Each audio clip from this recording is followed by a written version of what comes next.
Test, mic. Test.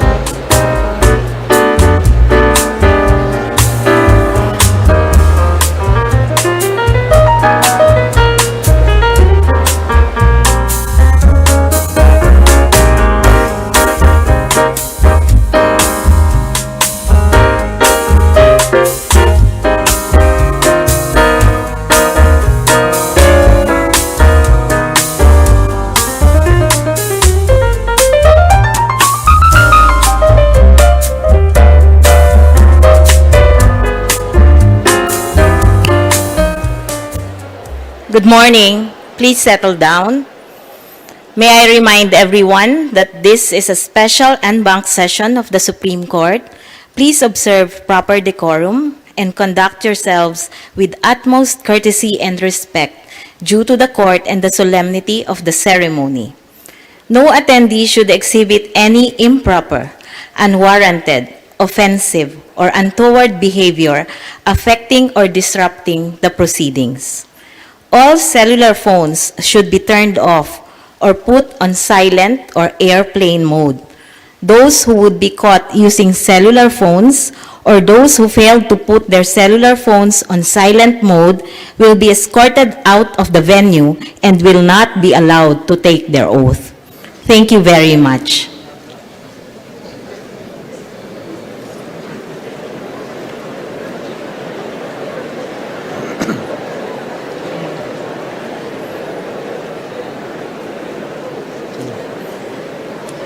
We shall now begin the oath-taking ceremonies.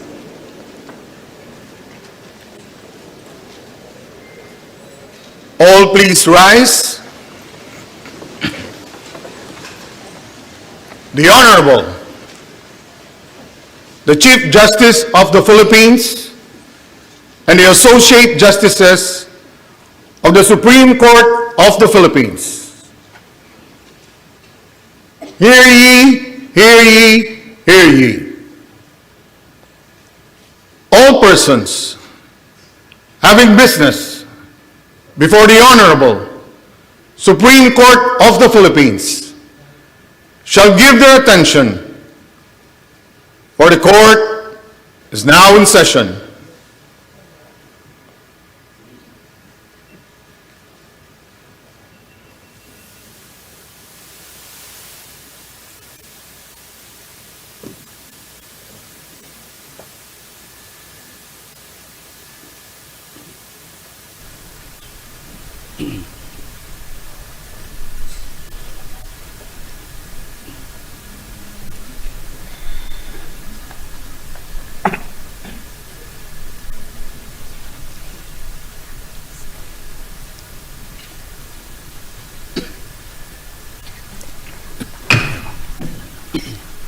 Please remain standing for the singing of the Philippine National Anthem and the Supreme Court Hymn, to be led by the Supreme Court Choir.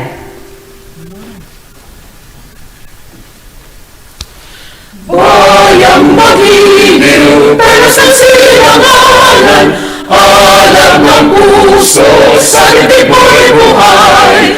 Lupang hinirang, duyan ka ng mabibig, sa manlulupi, ito masising, sa dagat at bundok, sa simoy at sa langit bumaha. May dinagang tula at awit sa paglayang minamahal, ang isa't ng matawat mo'y tagumpay na nagdidinig. Ang bituin at araw niya kailan pa may di magdidinig. Lupa ng araw na ating pusinta, ay langit sa piling mo. Ang ligaya ng may maapit, ang matalang dahil sa'yo.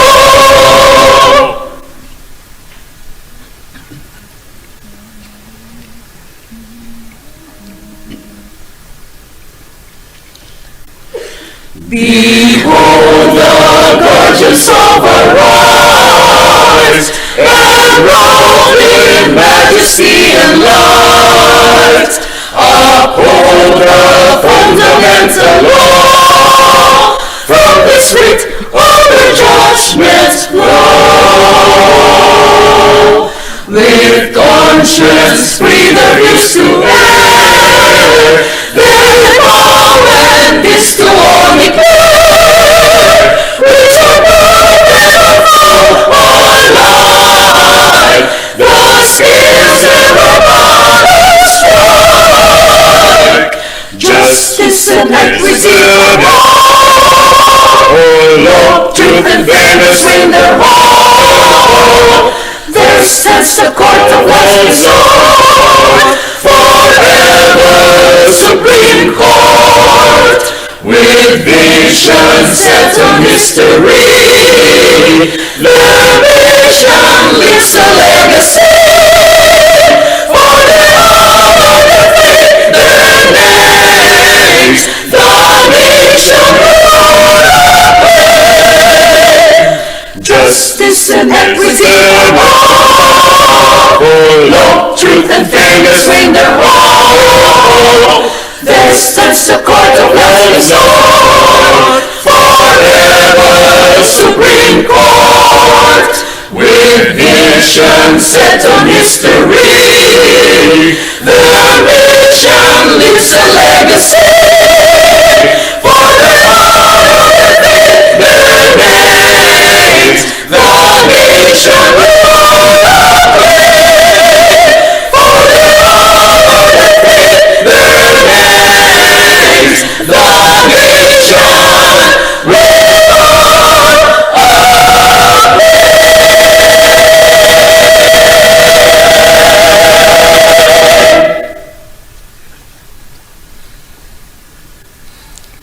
Please remain standing for the invocation to be led by the Honorable Associate Justice Japar B. Dimaampaw.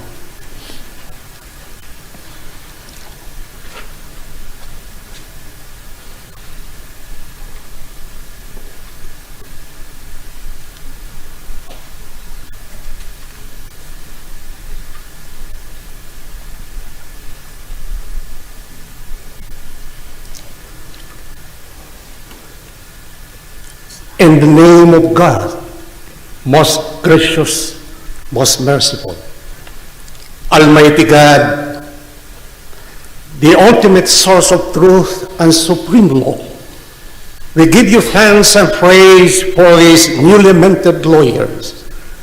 Thank you for journeying with them in their rigorous studies and training.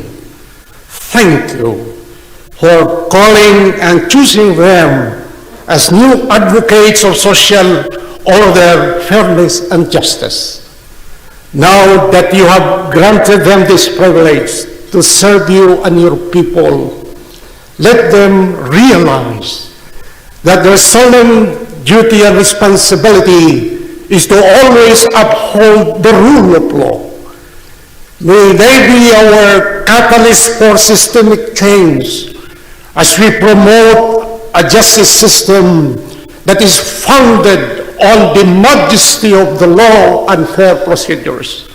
As lawyers, they are counselors and defenders. Therefore, they should be of service to others, driven by fairness and truth. May they have the right mindset and attitude to fulfill their profession. Exercise this privilege with nobility, dignity, and truthfulness. Enable them through your grace to counsel their clients with prudence and righteousness. Never let them compromise the truth, but uphold it at all times. May they be concerned with the best interests of their clients and not to be allured or tempted by money or fame. But please help them to always think of justice and truth as their own intentions. Just and merciful God, guide them to the path, to the straight path. Grant them the grace to dedicate their life to the understanding of the law. Let every word they say speak the truth. Let all their actions serve you and the law. as they make their solemn oath today to discharge their duties faithfully. May you grant them the humility to accept their human limitations, strengthen their resolve to hold fast to the virtues of righteousness and probity by living their lives with integrity, and above all, empower them to live in your law of love, to administer true justice, and to extend mercy and compassion. With such great responsibility, we humbly entrust and dedicate them to you. May they be faithful to their solemn duty, and after a long, fruitful, and dedicated service to you, may they be rewarded by you, O sovereign God of all, with joy, peace, and love. Almighty God, we give you back all the praise and glory. We fervently pray unto you, the Lord of the universe. Amen. Ya Rabbal Alamin.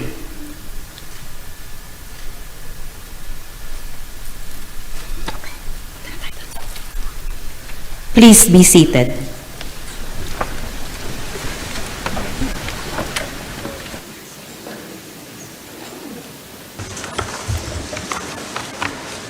Madam Clerk of Court, please call the matter at hand. Called for today's special en banc session is bar matter number 3967, in re 2022 bar examinations. The oath-taking ceremonies for the successful 2022 bar candidates. Your honors, ladies and gentlemen, let us all welcome the 2022 bar chairperson, the Honorable Associate Justice Alfredo Benjamin S. Caguiwa.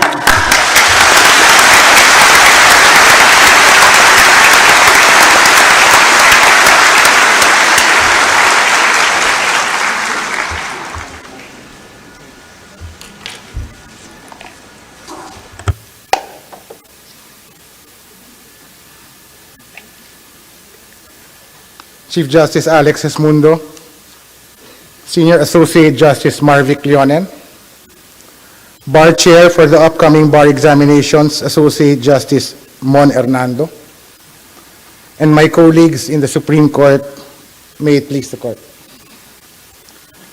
Before I make the required motion, and with your leave, I would like to first take this time to address and share some thoughts with the successful bar passers of the 2022 bar examinations.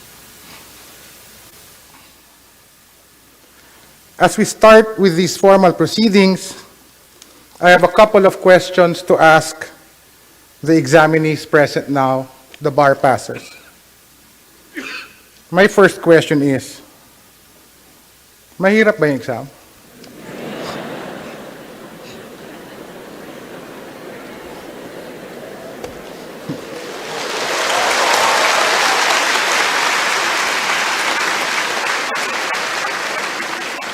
My second question is, masaya ba kayo na nandito kayo ngayon?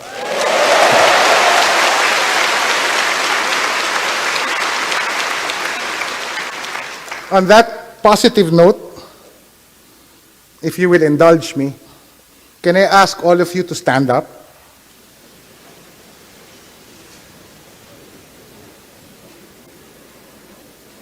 While standing, try to settle down. Quiet your emotions for a while. Find some silence. Maybe close your eyes and find stillness.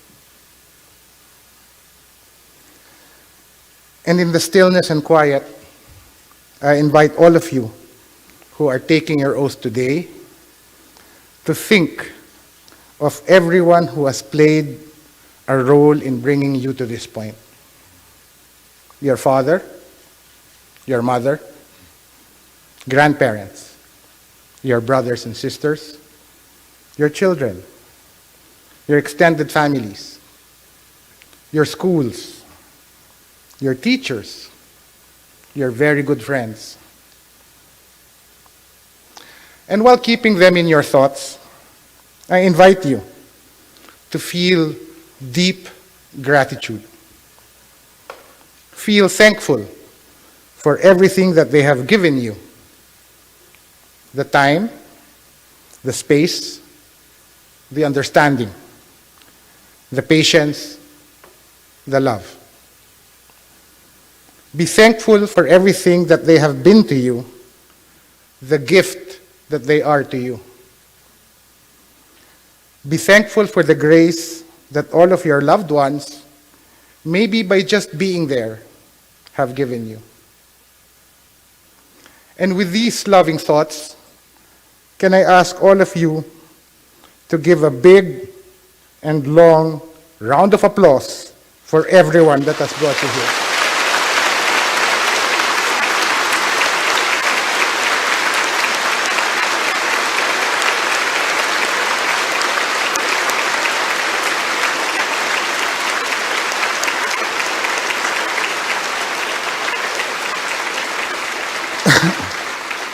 Please be seated.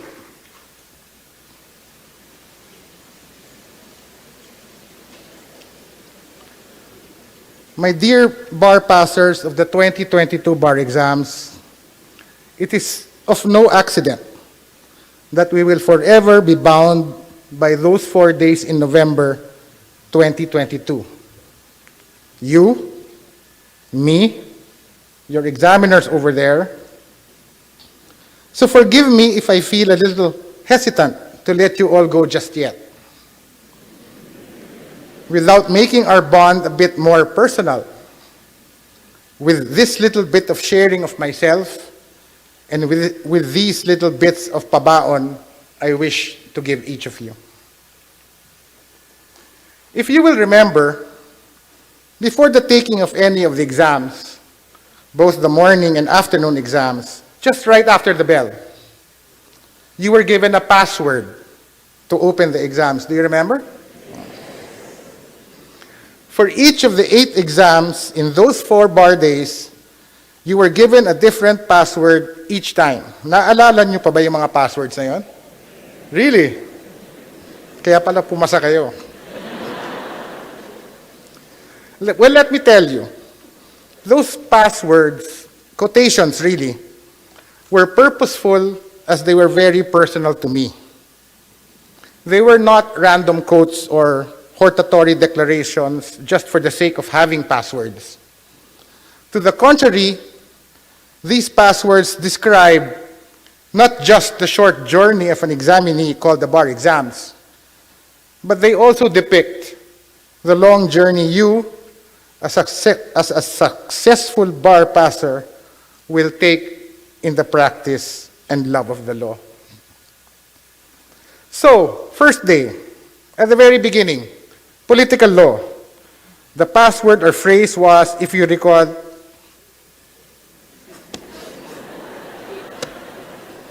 the game is afoot, Watson. These words were made famous by Sherlock Holmes, the fictional detective of Sir Arthur Conan Doyle. Sherlock would utter those words when his prey would begin committing the crime that Sherlock was determined to solve. In other words, the hunt is on. And these words surely signaled the beginning of the bar exams, as you, bar examiners, bar examinees, began to solve the problem that was the bar exams. And in the afternoon, in labor law, the password was, use your little gray cells. Words that would always be mentioned by Hercule Poirot, the famous Belgian detective created by Agatha Christie. In order to solve the complicated crimes that bedeviled society, Poirot would always admonish his sidekick, Captain Hastings, to use his little gray cells to tackle and unravel the mystery. This was my message to you as you continued to take the bar. Use your little gray cells. The significance of these passwords lies in the characters that made them famous.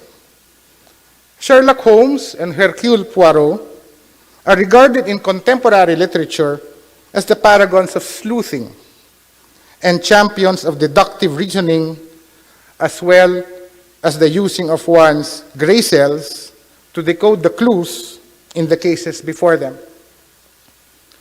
These are the very same skills that each of you, as lawyers, will have to continue to cultivate, nurture, and grow. I refer to critical thinking.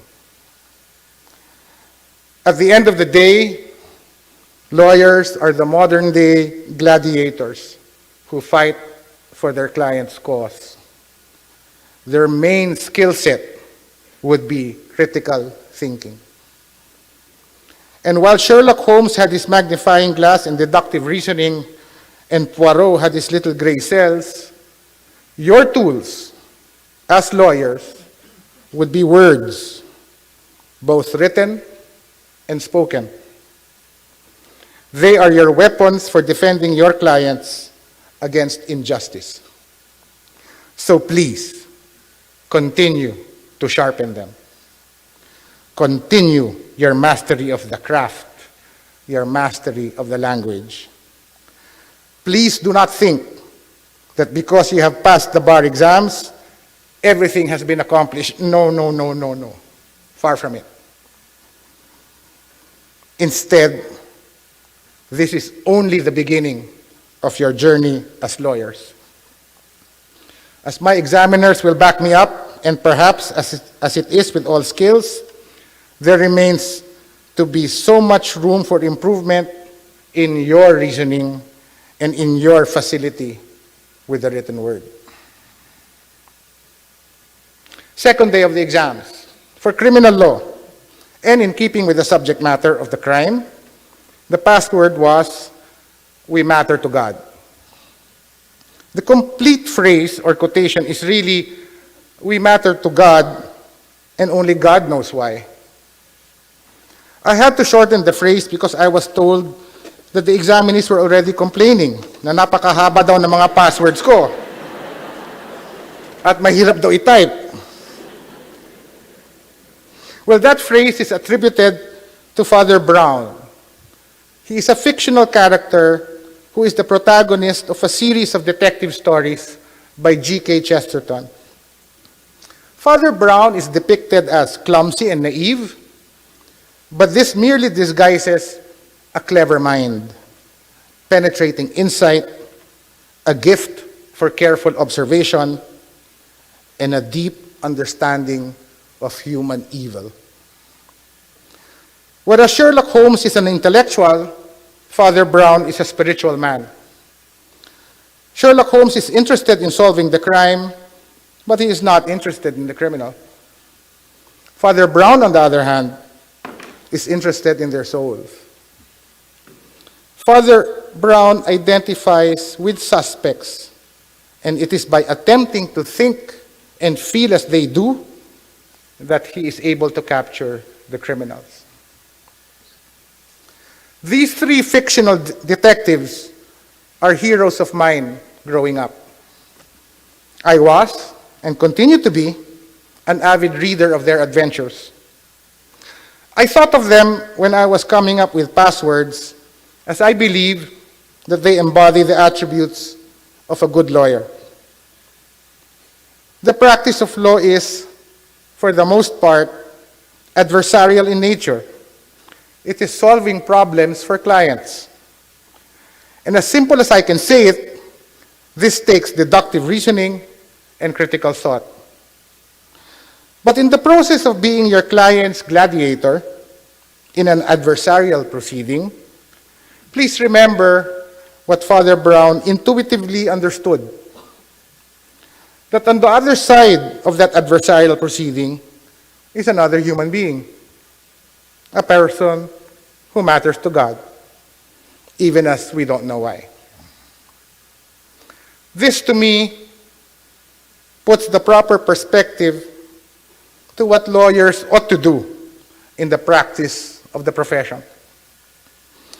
It is not so much to win at any cost, not to get your client's pound of flesh, but rather to see the adversary as one who has his side of the story to tell, his own right to be heard. I guess what I'm saying is that the practice of law is not so much winning, as if that is the only way to go. Rather, it is achieving justice in a way that is beneficial to all.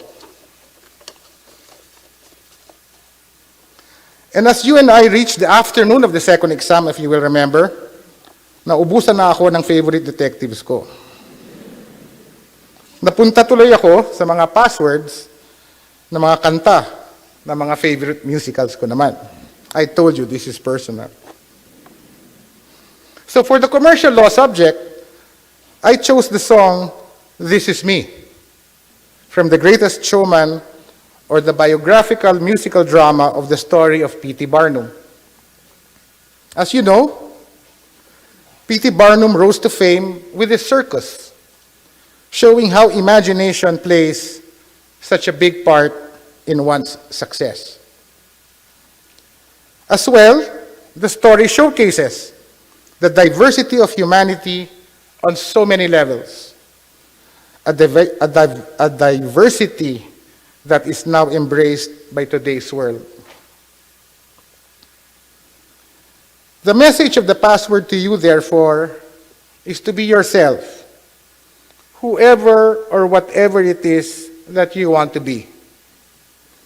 In whatever field of law you go into, whether you go to government or the private sector, be who you are.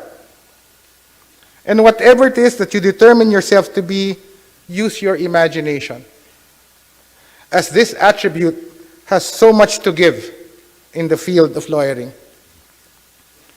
Being yourself and drawing on your lived experiences, that will open the doors to a lot of imaginative thinking, or thinking out of the box, as they say. Halfway through the bar exams on the third day, my message to you for the morning exam of Civil Law 1 is a message I give to all of my lawyers. Dream the impossible dream. That song comes from the musical Man of La Mancha, and it embodies what I believe lawyering should be all about. Don Quixote was a knight-errant, a truly noble and good person who takes up his lance and sword to defend the helpless and destroy the wicked. The very deep message of Don Quixote to us all is to see life not as it is, but as it should be. Indeed, as lawyers, you will be called upon to dream the impossible dream, to fight the unbeatable foe, to bear with unbearable sorrow, and to run where the brave dare not go, to right the unrightable wrong, to fight for the right without question or pause, to be willing to march into hell for that heavenly cause. At kung itutuloy ko pa, kakanta na ako. For the afternoon exams of Civil Law 2, the password was One Day More. That's from the musical Les Miserables.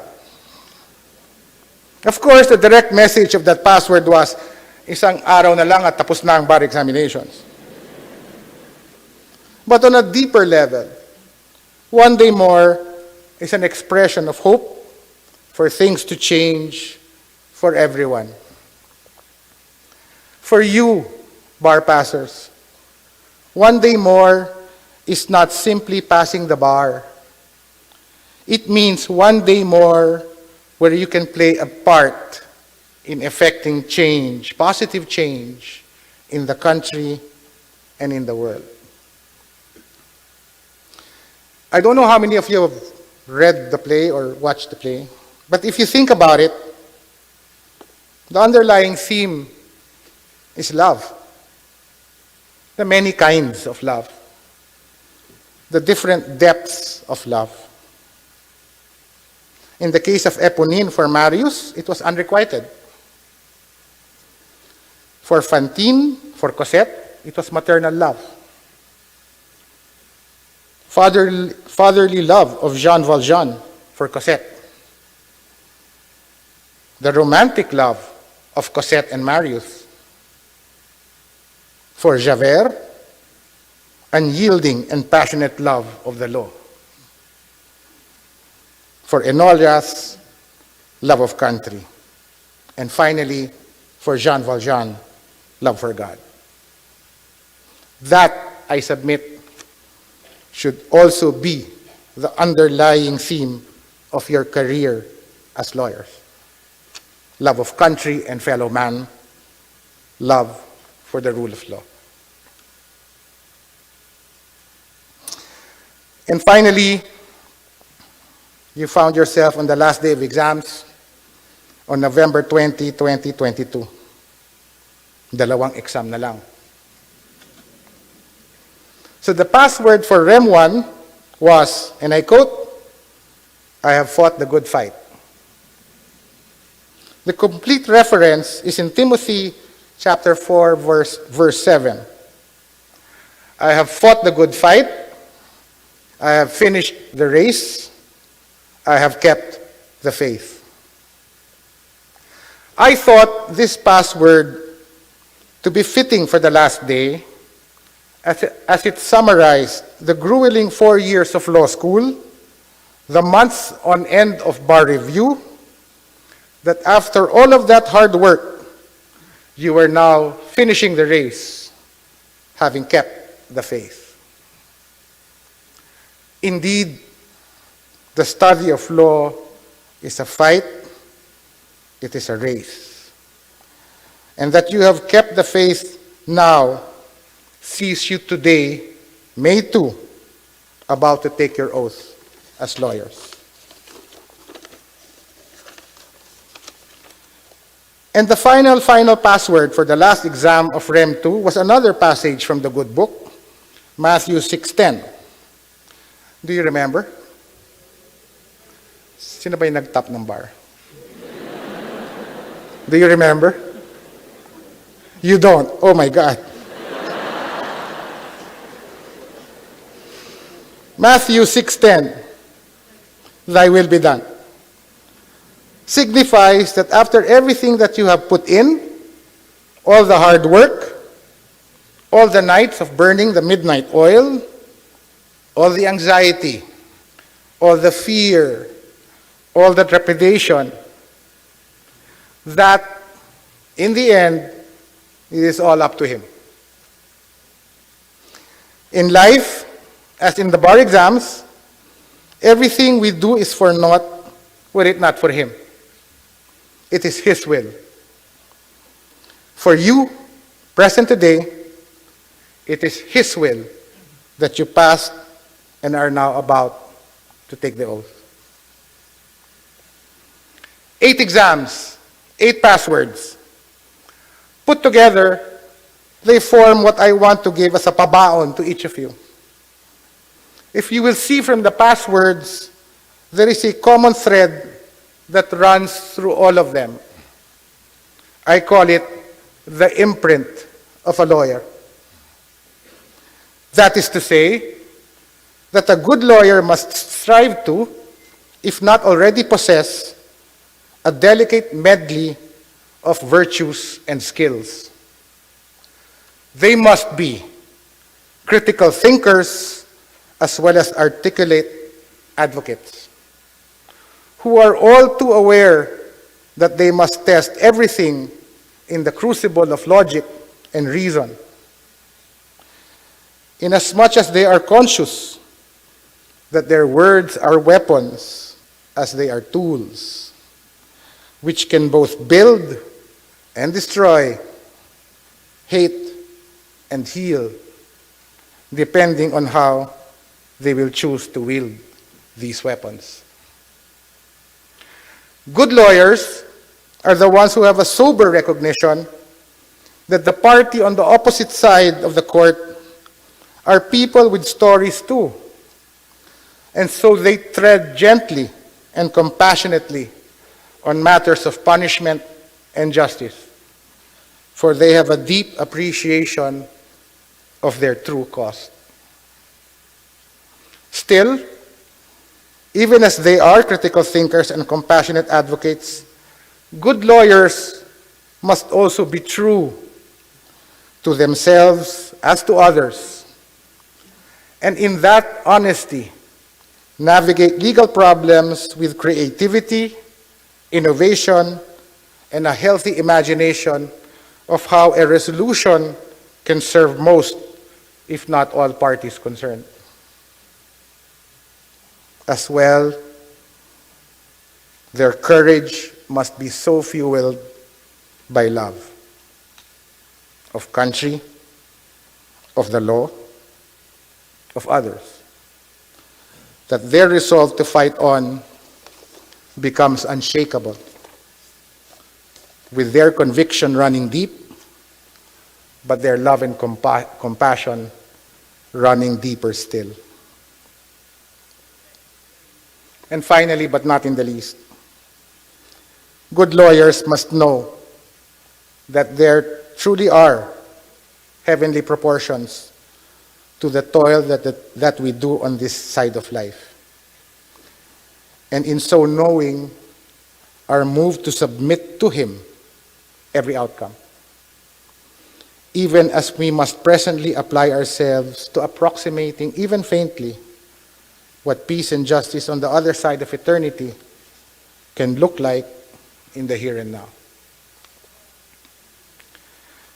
Let this imprint be upon you, 2022 bar passers.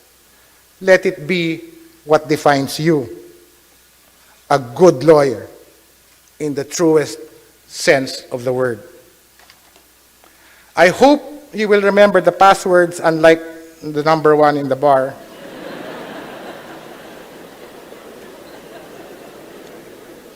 And the meanings behind them. Take them to heart as you go off to become the best lawyers you are all meant to be. And this brings me now to introduce to you your 24 examiners, who I believe have that same imprint to the highest degree. These examiners are all my personal choice, as they all embody the defining qualities of the true lawyer, whose critical minds, and more importantly, whose love for the law accounted for the challenging but fair bar questions that were asked. These individuals are, in my opinion, the very best in the different fields of law. And they represent the academe, the judiciary, the public sector, and the private practice. Each of these individuals gave so much of their own personal time to conscientiously craft questions that sought to measure the basic competence of all the prospective lawyers. With the passion that they all personally possess, they corrected each question that was given conscientiously and at times compassionately.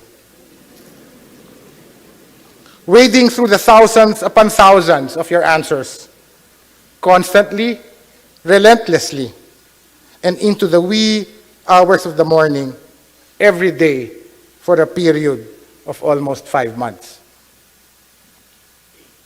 So may I now request the examiner to please rise as you are called, so that you may be recognized.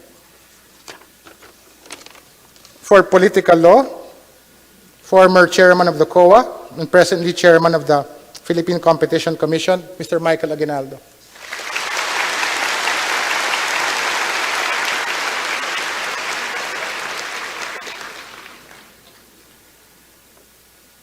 A UP College of Law Constitutional Law professor and a member of the Corps of Professors for Constitutional Law of the PhilJA, Professor Dante Gatmaitan.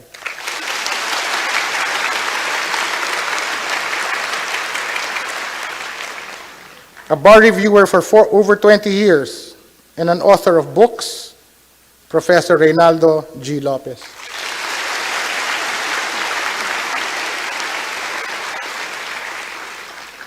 Professor Lopez is the author of That Question Against the Wall.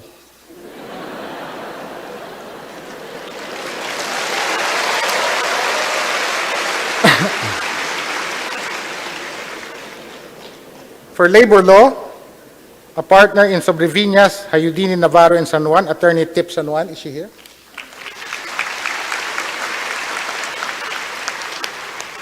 The former head of the Employment and Immigration Practice Group of CICIP Salazar, Hernandez and Gatmaitan, Professor Luisito Liban.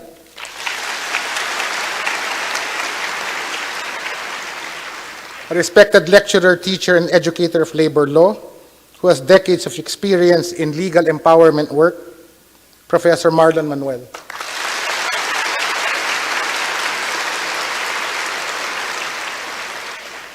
For criminal law, former presiding judge of the MTC of Makati and presiding judge of the Regional Trial Court of Makati, and incumbent Associate Justice of the Court of Appeals, Justice Carlito B. Calpatura.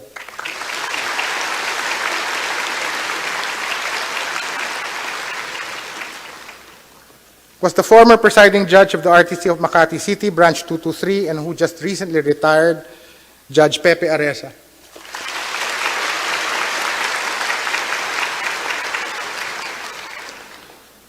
A terror in Ateneo Law School and a current professor as its Associate Dean for Student Affairs, Professor Vani Valiente.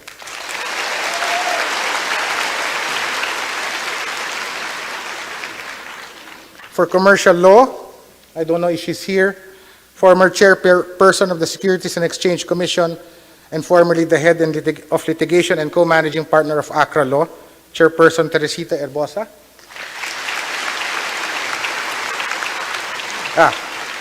She's in Japan, enjoying herself. Next, for commercial law, is Vice President and Head of Corporate Legal of Meralco, and Professor and Reviewer in Commercial Law Review, Transportation Law Review, Sales, Lease, and Corporation Law at the Ateneo and San Beda, Professor Maria Zara Villanueva Castro.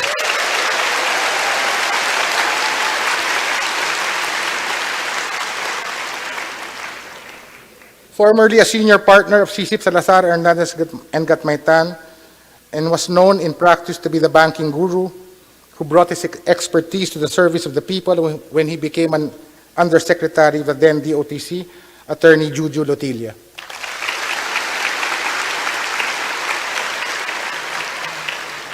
For civil law, the killer subjects. Presently, the managing partner of CICIP Salazar, Hernandez and Gatmaitan, and author of a number of civil law books, Professor Hector De Leon.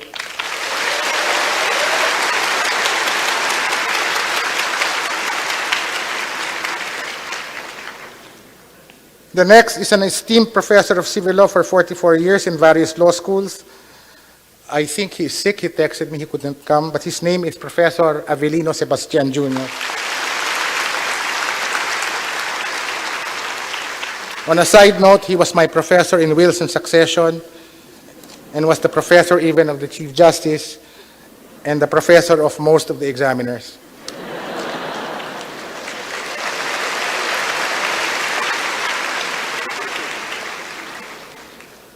The third examiner for Civil Law 1 is a distinguished member of the Ateneo Law School faculty since 1991 and currently the director for the Graduate Legal Studies Institute, Professor Ampi Santamaria.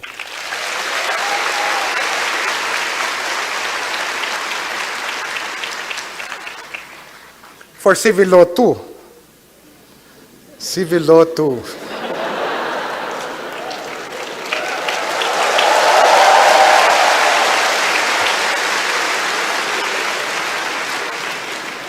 Wow, diba? Wow. I will now identify to you the villains. Former Laguna Municipal Trial Court Judge, Presiding Judge of the Regional Trial Court Branch for Manila, and currently an incumbent Court of Appeals Justice, Justice Jolo de la Rosa.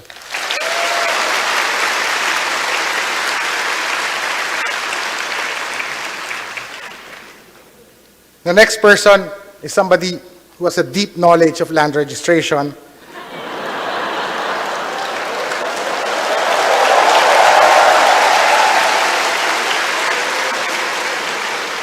He is LRA Deputy Administrator and Professor and Bar Reviewer, Deputy Administrator Bob Leretana.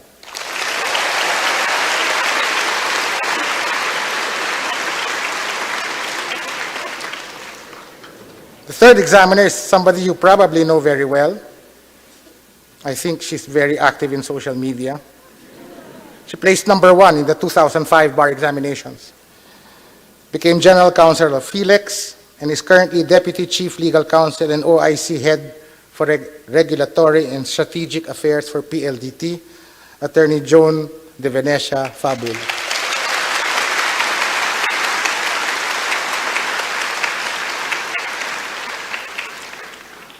Now let's go to the heroes. I'm just joking.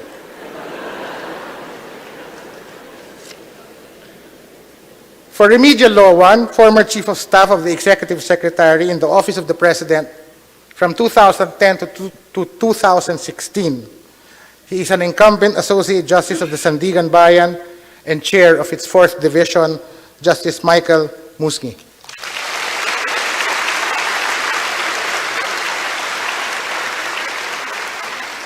Determination, steadfastness, and most importantly, hope. In addition to celebrating the bar passers seated in front of you, who obtained the 30 highest grades, I also wish to mention that there are bar passers in this hall who have displayed uncommon courage and grit, although perhaps not nearly quantifiable in graded weight averages. Among the bar passers in this room are those who have taken the bar perhaps straight out of law school, as well as those who have returned to the pursuit of law after many years, perhaps even decades, of putting it on the shelf. Within this hall are people who have overcome so much and who have proven that if there is a fight left in you for your dreams, it is truly reasonable to keep on fighting. Those who passed the bar exams after many previous attempts, and those who have not given up on this dream despite life happening to them. I wish to congratulate and celebrate you as well. You know who you are. Please, a round of applause for all of them.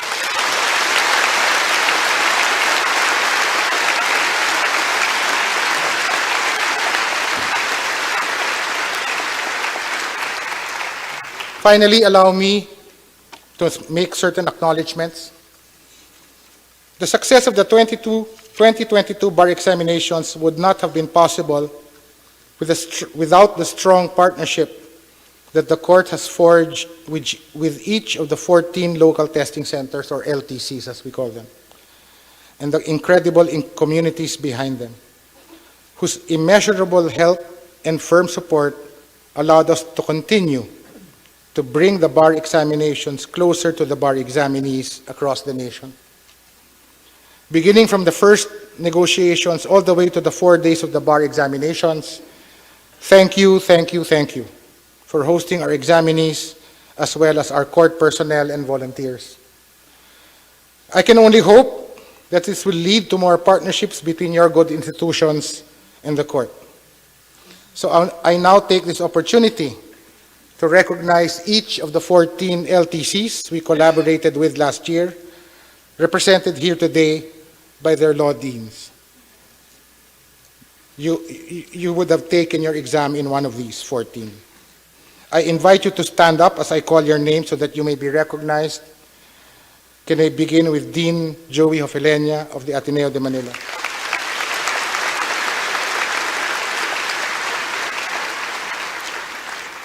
Dean Hill de los Reyes of La Salle.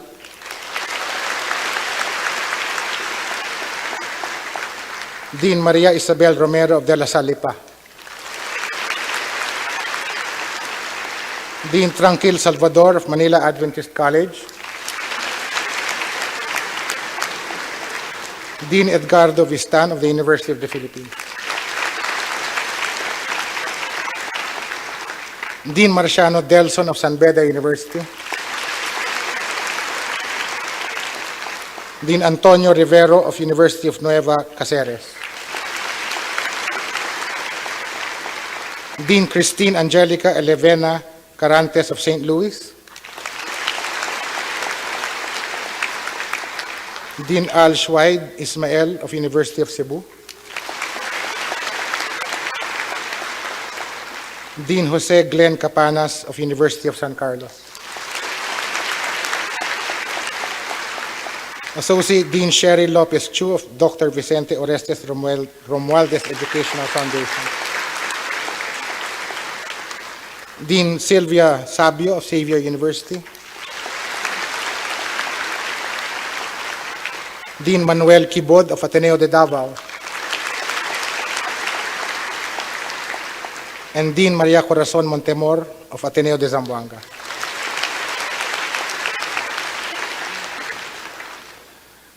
I also wish to take pause to thank the court and the various key offices and the court personnel who underpinned the 2022 bar preparations with their invaluable help. To my colleagues, the Chief Justice, Senior Associate Justice, and Associate Justices of the Court, thank you once again for your unqualified support and generosity of wisdom throughout the bar examinations period. Thank you.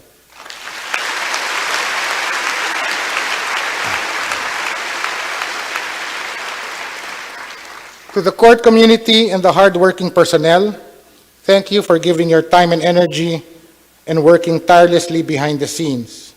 I would like to particularly express our gratitude to the Office of the Bar Confidant, as represented by Attorney Entila, Engineer Lejano, and joined by Attorney Pamela Aportadera, Attorney Vilches Malyari, Attorney Untalan, and Julian Bello. Where are you?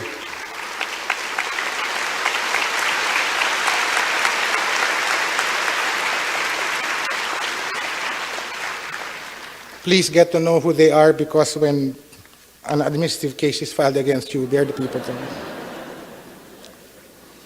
The Management Information Systems Office, as headed by Attorney Sherwin Uy, for ensuring the success of digitalized bar exams and the release of the results. Attorney Sherwin, where are you? The Public Information Office, headed by Attorney Brian Hosaka, for keeping the examinees and the public promptly informed about bar-related matters. Attorney Brian, where are you? There he is.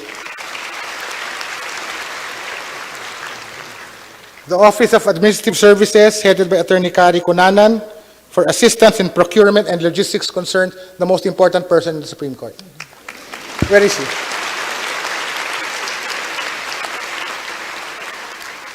The other more important office, the Fiscal Management and Budget Office, for ensuring that all financial issues were addressed. Special shout out to Attorney Manny Caparas and Attorney Bettina Melchor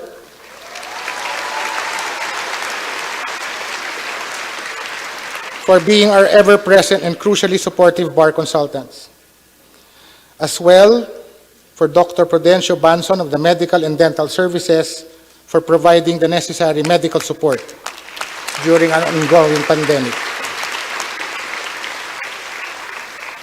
And the security team, as headed by CJSO Jerry Gayanan, is he here?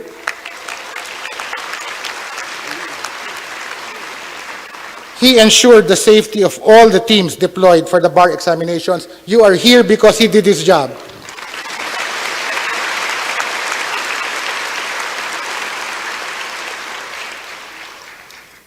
May I add that in furtherance of the innovations and bar reforms first undertaken during the 2020-21 bar exams, I'm also proud to share that the 2022 bar exams was mounted on the shoulders of mostly organic and existing Supreme Court personnel.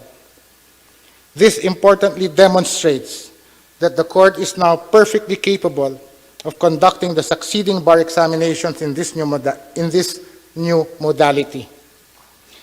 This is largely owed to the perseverance, diligence, and excellence of the court's key offices that I have just mentioned.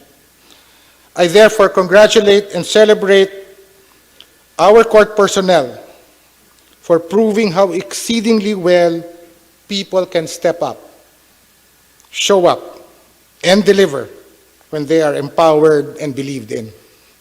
And I believed in you.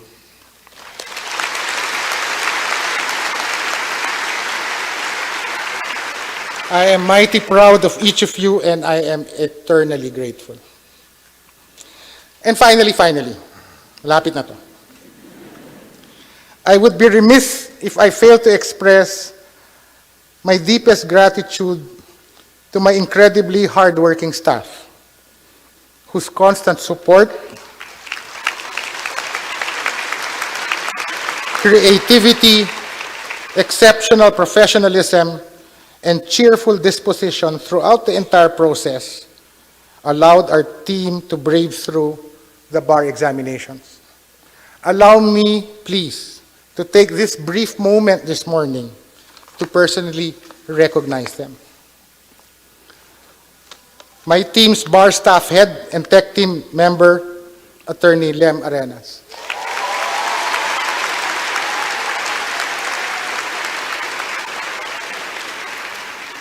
Our operations team headed by Attorney Chris Martinez. Ably supported by Attorneys Navarro and Joben Udulio.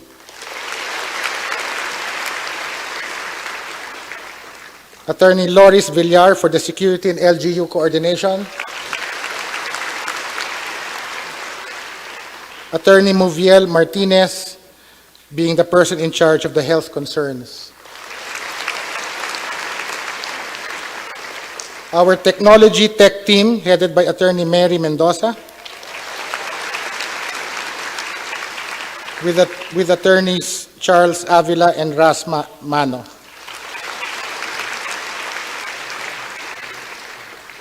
Obviously, they asked me to name them, di ba?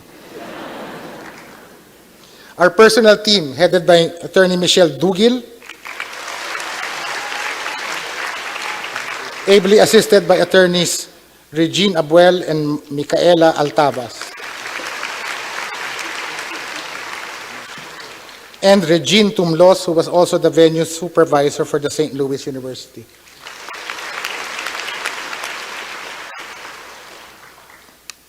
Our procurement team, headed by Attorney Marie Panganiban,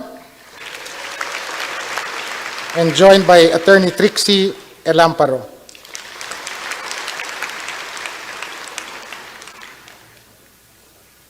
Our finance team, headed by, again, Lem, Attorney Mano, Zara May Rivero, and Justine Galang. Our venue negotiations team, headed by Attorney Ayla Salendab, who, by the way, is a Muslim princess, and she told me to say that. Our communications team, headed by Attorney Liway Makatangay, as ably assisted by Attorneys Abuel, Altavas, and Paula Pulido. And finally, ang dami ko ng finally, I would like to thank my academics team. This is headed by Attorney Bern Bathan Baswell, with Attorney Donna Bernardo, my judicial staff head, Rudy Sanidad, again, Lem Arenas, Harvey Bilang, Trixie, and Liway. To all of you, I thank you from the bottom of my very grateful heart.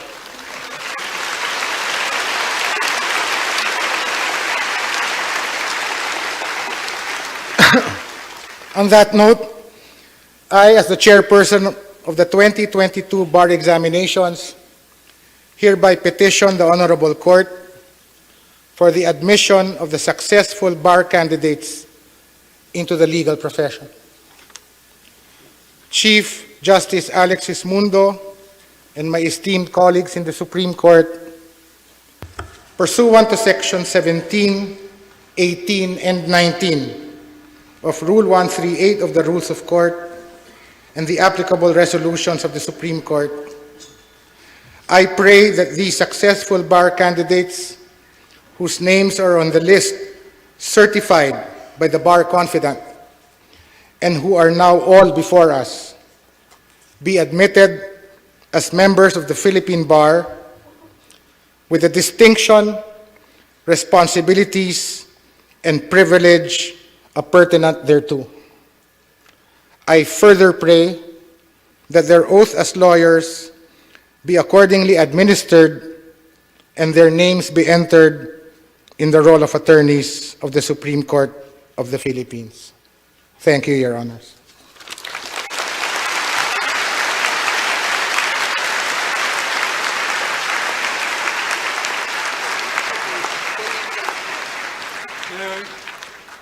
There being no objection, the Court hereby grants the petition for admission to the bar of the successful 2022 bar examinees. Attorney Maripel Lumibao-Cuevas, the Clerk of Court, may now administer the lawyer's oath. Thank you, Your Honor. May I request the successful 2022 bar passers to please stand up and raise your right hand. Please repeat after me. I state your name. Do solemnly swear that I accept the honor, privilege, duty, and responsibility of practicing law in the Philippines as an officer of the court in the interest of our people. I declare fealty to the Constitution of the Republic of the Philippines. In doing so, I shall work towards promoting the rule of law and the regime of truth, justice, freedom, love, equality, and peace. I shall conscientiously and courageously work for justice, as well as safeguard the rights and meaningful freedoms of all persons, identities, and communities. I shall ensure greater and equitable access to justice. I shall do no falsehood, nor shall I pervert the law to unjustly favor nor prejudice anyone. I shall faithfully discharge these duties and responsibilities to the best of my ability, with integrity and utmost civility. I impose all this upon myself without mental reservation nor purpose of evasion. So help me God. Let us give a warm round of applause to our new lawyers. Congratulations.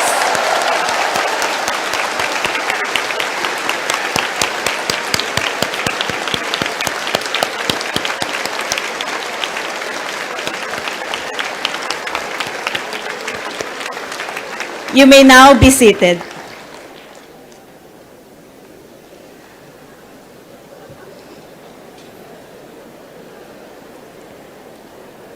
To give his address to the new lawyers, let us all welcome the 2023 Bar Chairperson, the Honorable Associate Justice Ramon Paul L. Hernando.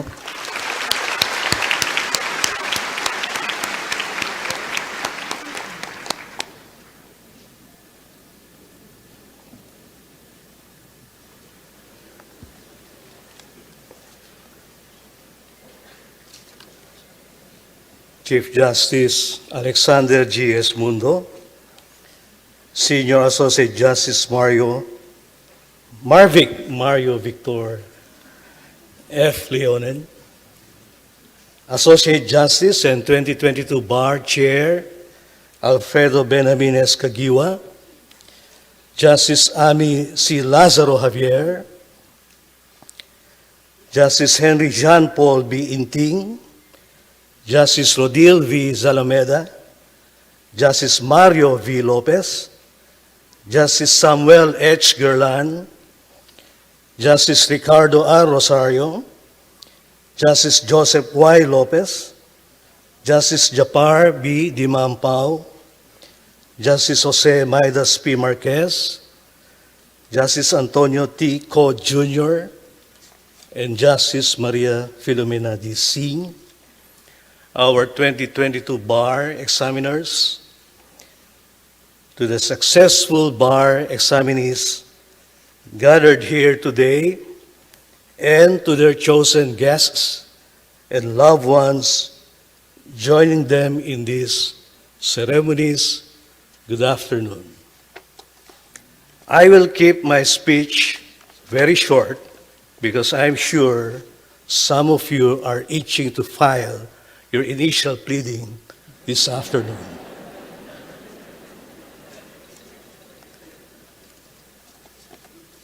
To each one of you, 2022 bar passers, congratulations. Your prayers have been heard. You now reap what you have sowed. And from here on, it will be as if you have been granted with the remedy under Rule 103 of the Rules of Court. People will begin referring to you in public using not anymore your real name, but with your first new name, that is attorney.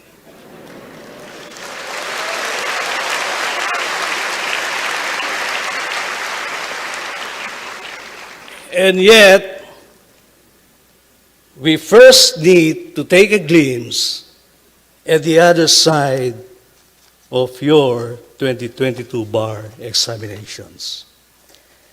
You may all have toiled through law school, despaired during the pre-bar review, and crawled and clawed your way to the end of the examinations, but the office of the 2022 Bar Chair made your examinations happen in the first place. Baristas probably have little to no idea as to the goings-on in the backstage of the bar examinations. But I can tell you now, the transition to a digitalized and regionalized conduct of the bar examinations has not been an easy undertaking. It was, from all indications, a nightmare for the 2022 Bar Chair, Justice Ben, much more so with COVID then surging at its peak. But the 2022 Bar team made the entire nightmare seem just like a good dream. And this dream came true with a very happy ending for each one of you. Just as it was with the 2020-2021 bar examinations that was steered to pioneering heights by Senior Associate Justice Marvick Leonen. You are privileged to have taken and hurdled and even topped the Kagiwao bar that was so masterfully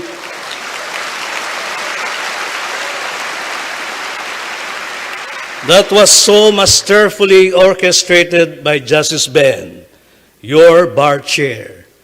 The office of the 2022 bar chair is that incredible. And it is for this reason that they deserve a long, resounding applause.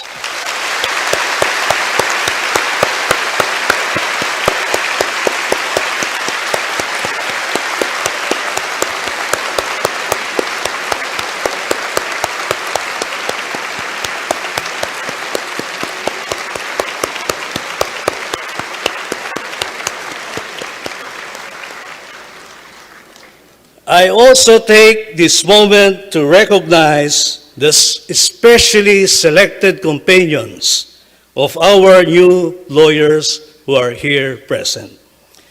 I believe that they are your greatest supporters, and it is highly likely because of them that you are here now before the court en banc. I invite all our new lawyers to give the loudest cheers to your mother,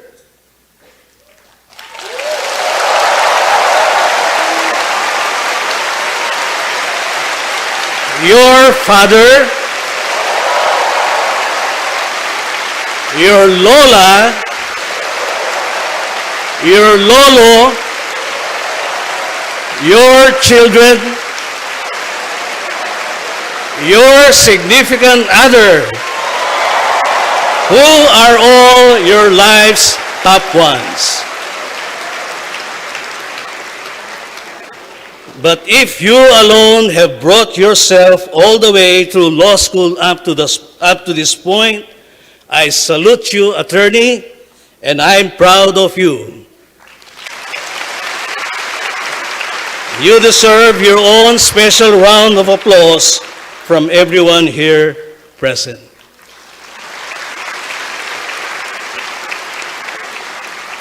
My dear 2022 bar passers, your rite of passage into the legal profession shall culminate shortly with your signature on the roll of attorneys. There are, however, 3 simple notes that I would like each one of you to keep in mind as you finally and officially add your name to the list of attorneys in our country. First reminder, being a lawyer is not a job. We all desire a comfortable life. Lawyering is indeed a means of earning a living, and a very lucrative one at that. There is nothing wrong in the clean pursuit of prosperity. However, membership in the bar is not a self-centered occupation. It is a delicate and jealous privilege, a dangerous mission towards fairness and justice, and an unbreakable relationship with society. Your chosen profession's success is not accurately measured in terms of only money or fame. It is not in the awards and official recognitions that you may receive. Neither is it in the promotions you may enjoy, nor in the parties thrown your way in your name. The yardstick of a lawyer's success is not in the profuse thank yous, the big sigh of relief, the genuinely happy and tearful smiles of people whose legal troubles were finally resolved. In truth, the true golden laurel rests in the lives and livelihoods that were secured, the rights that were protected, the injustices that were rectified, and the justice that was served. Do not equate the progress of your career with just the numbers on your bank books or the price upgrades in the brands that you purchase, the car that you drive, or the likes you garnered on your social media posts. In this line of work, you may discover a lot of ugly truths and uncover a number of laundered secrets. You will encounter all sorts of people and transactions and even be allured by sinful offers you cannot easily refuse. Your ideals and principles may cower in the face of harsh reality, and you should expect to tread the path of disillusionment one of these years. It is human reflex to be selfish when trifled with adversity. It is normal to seek your life's comforts and protect your own interests. But in the midst of selfishness, temptations, and adversity, endeavor to stick to your original ideals. Pursue them bravely, even if you are alone in doing so. Be compassionate, even if it may seem impractical, unprofitable, and unsafe. Your convenience must never compromise the dispensation of justice. You must know the problems of the community you belong in. Read the papers, watch the local news, open your eyes to the prevailing realities. Listen to small voices, to helpless cries, to impassioned roars, to silent objections, and act on them. Look out for their welfare. There will be people who will need your services, but there are more others who deserve your assistance. You will learn to distinguish and handle these two. I therefore enjoin you to aim to be a lawyer of good repute throughout your professional lives. Second reminder, keep your feet on the ground. Certainly, today is your day. However, it shall not be every day that a band marches in your honor just because you have become a lawyer. Your ATTY period is a professional title, not a social rank. It is never a license to lord over the other professions, for they are never beneath us. It is not a tool to skirt around the laws and the rules just for purely selfish motives. Your title is a mandate to serve and not be served. Such being the case, your title is not entirely your own. Whatever you do reflects on the profession that you represent. Do not put the name of our legal profession in vain. Exercise whatever authority you hold with correlative responsibility and accountability. Give everyone the same treatment and due respect, regardless of the title they hold, the uniform they wear, or their standing in life. And foremost, at all times, check your privilege. Entitlement is a sickness. Guard yourselves against severe self-importance, for it will lead you to cliffs of mediocrity. My third and last reminder: excel responsibly. You are already excellent at this point. And I know that you can do more and even better.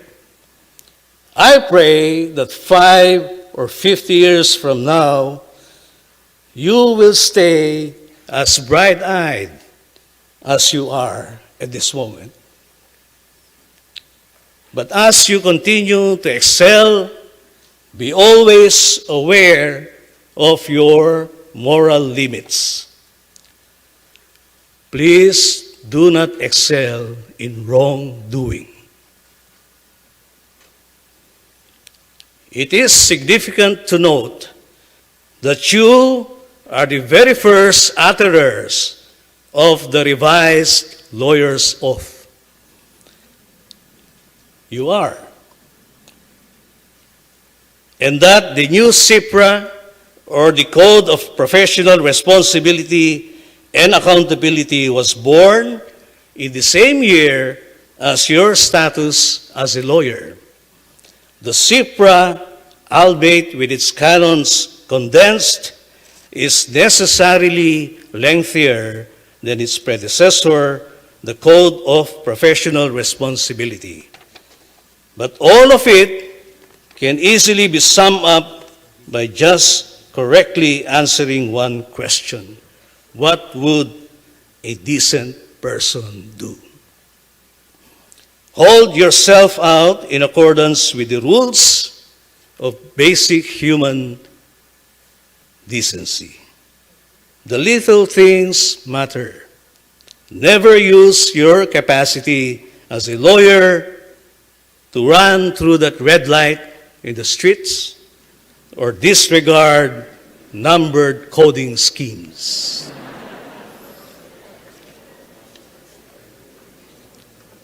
The court will not hesitate to confiscate your lawyer's license if you do that. Win arguments with sound basis. Just dropping the lawyer card by declaring, "I am a lawyer," will not automatically mean that you are right. Do not skip lines.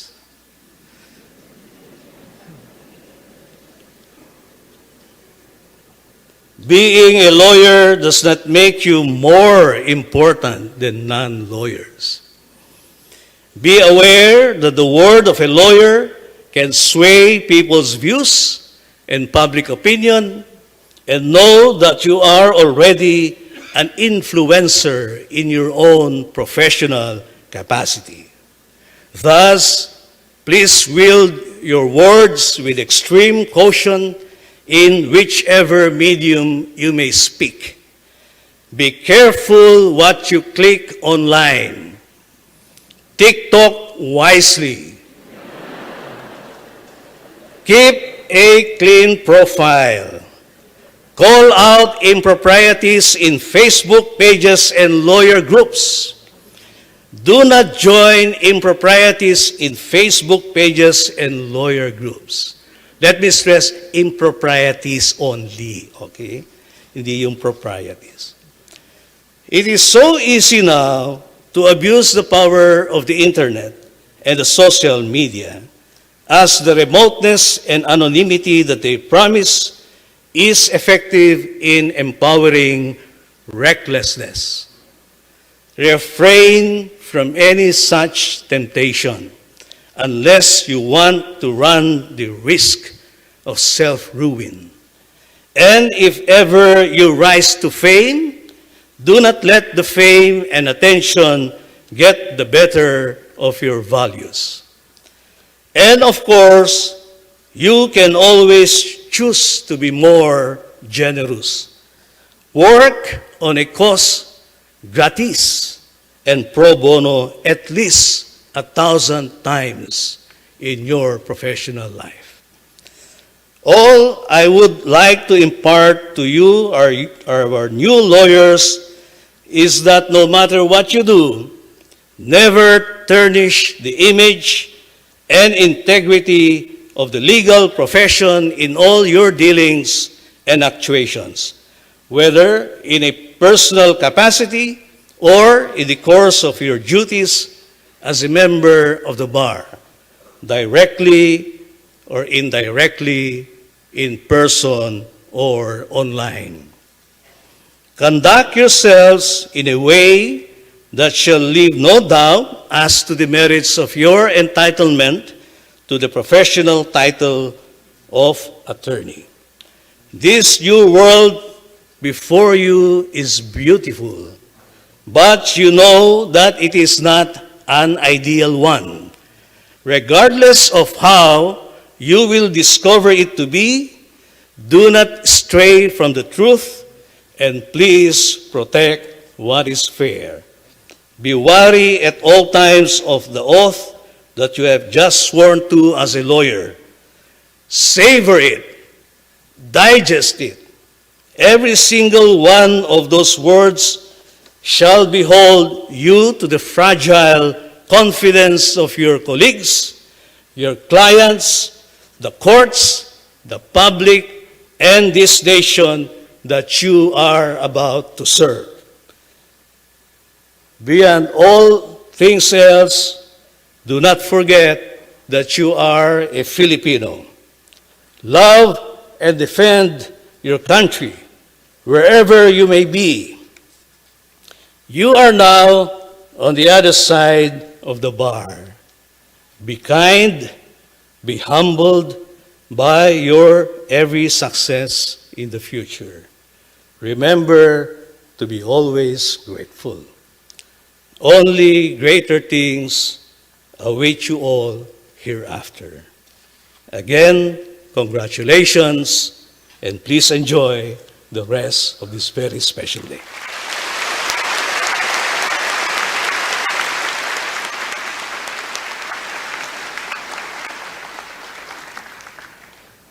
Thank you for the inspirational message, Justice Hernando.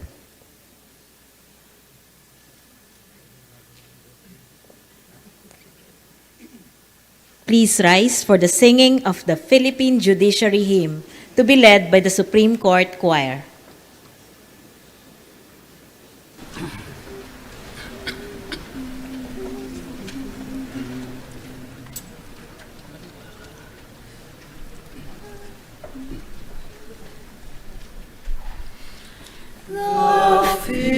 Philippine judiciary was born of liberty.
Madam Clerk of Court, are there any other matters at hand?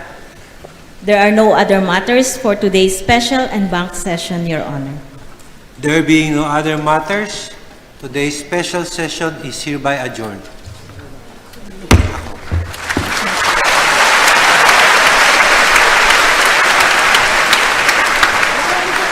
All rise. Please remain standing and maintain your decorum while the Chief Justice, the Senior Associate Justice, and the Associate Justices leave the session hall.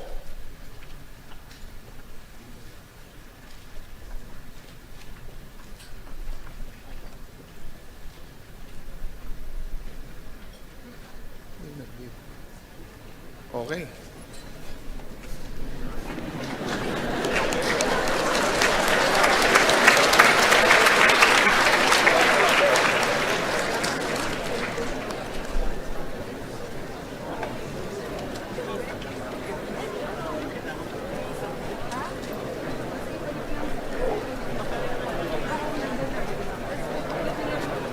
May we just make a couple of important announcements?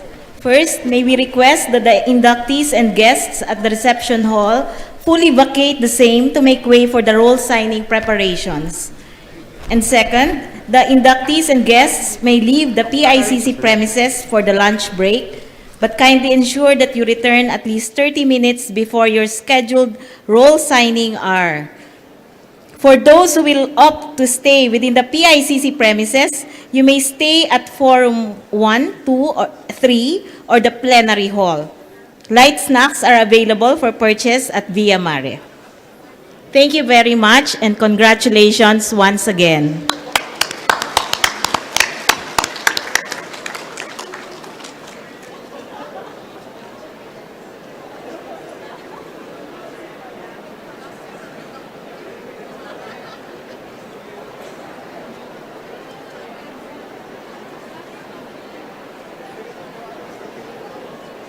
Okay.